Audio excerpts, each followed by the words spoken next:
Of Black History Month with the University of Arkansas at Pine Bluff.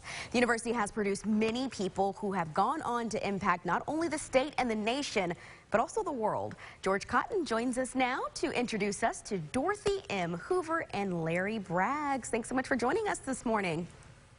Well, good morning. Thanks again for the invitation, Ashley. Always glad to be with you. Yes. All right. Who are we going to talk about first? Well, let's talk about Dorothy Hoover first. Okay. Ms. Hoover actually was the granddaughter of slaves. And when you think about that, you have to realize her accomplishments and the time in which she was able to achieve them. She is one of our stellar mathematicians and also physicists who I think I like what the Arkansas Democrat Gazette said about her. They said that the best way to understand and appreciate her accomplishment is just walk outside and take a look up in the air. And when you do that, you realize that her achievements allowed us to enjoy space technology and flight as we understand it. She was one of the pioneers who introduced us to the aerodynamic capacity of wings. And when you think about the fact that fighter jets now are commonplace, before her research and before her technology, we didn't take for granted the fact that aerodynamics and the capacity to fly and for fighter jets to break the speed of sound was even possible. So her research allowed us to enjoy what's called the swept back wing. Wow. So anytime you get on an airplane now and you think about how comfortable the flight is, how fast you're able to get from point A to point B, is because of Ms. Hoover's research and her technology. Wow. What's her connection to Arkansas? Well, she is from Hope, Arkansas, interestingly enough. And for those of us who pay attention to Hope, we know that one of our presidents, of course, was from Hope Technology. Some technology was from Hope, Arkansas. And her technology allowed us to enjoy modern-day flight and modern-day technology. But she also, as I said earlier, was one of those early African-American female computer minds.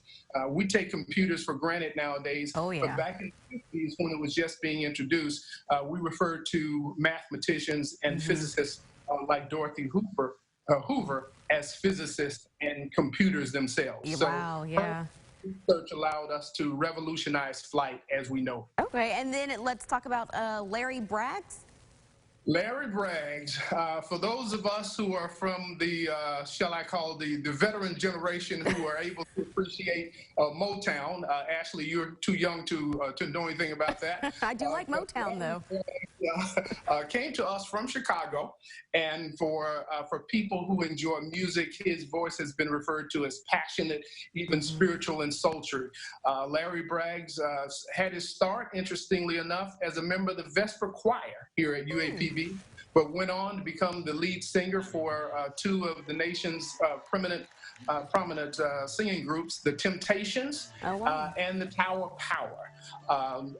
We're also very pleased to announce that last semester, Professor Braggs, as we refer to him now, joined our music faculty as a member teaching music appreciation. So the students at the University of Arkansas Pine Bluff get to benefit from the sultry music of Professor Braggs. Professor Braggs also released his single last semester, and the students in his class had an opportunity to enjoy not only his historical contributions, but had an opportunity to learn from one of the musical masters. Mr. Braggs is also, he and his wife established an endowed scholarship here at the University of Arkansas Pine Bluff, so he continues to give back. I love it. Thank you so much for giving us this knowledge here on all these wonderful people and their connection to UAPB. Always glad to do it, and we're always excited to share about the rich history of the University of Arkansas Pine Bluff and its contribution not only to the state of Arkansas, but to the nation. So we're pleased to be able to share that with your morning viewers. Perfect. Thank you so much, and we'll see you back here next Tuesday. Count on it. Looking forward to it. All right, let's check in now.